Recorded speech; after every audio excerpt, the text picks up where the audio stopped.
আজকে জুম্মার নামাজে গিয়ে ঠেলাঠেলি এবং মারামারি সহ অনেক গল্প থাকছে আজকের এই ভিডিওতে, তাই বলছি মিস করবেন না। নিত্যদিনের শুক্রবারের মতনই সকাল সকাল গোসল করে নিয়ে একটু ভাব মারছিলাম। তো আমার ভাব নেওয়া শেষ হওয়ার পরে আমার সবচেয়ে সুন্দর পাঞ্জাবিটা আমি বের করে নিলাম এবং পরে ফেললাম।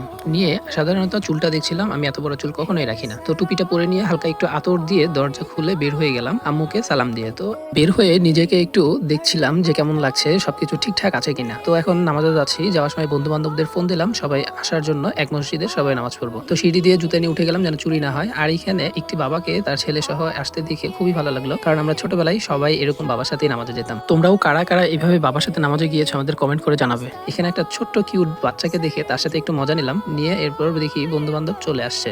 তারা আসলে আগে আসার কথা ছিল, কিন্তু তারাই লেট, আমি সবার আগে চলে আসছি। তো অজু করে নিলাম, নিয়ে দেখেন পিছনে একটা বান্দর ঝুলতেছে। ভিডিও করার সময় দেখিনি, পরে দেখলাম এডিট করার সময়। তো যাই হোক, আমাদের নামাজ শেষ, এখন বের হয়ে যাবো। এই সময় খুব ভিড় ছিল। ভিডিওটা যদি ভালো লাগে থাকে অবশ্যই সাবস্ক্রাইব করে যাবেন।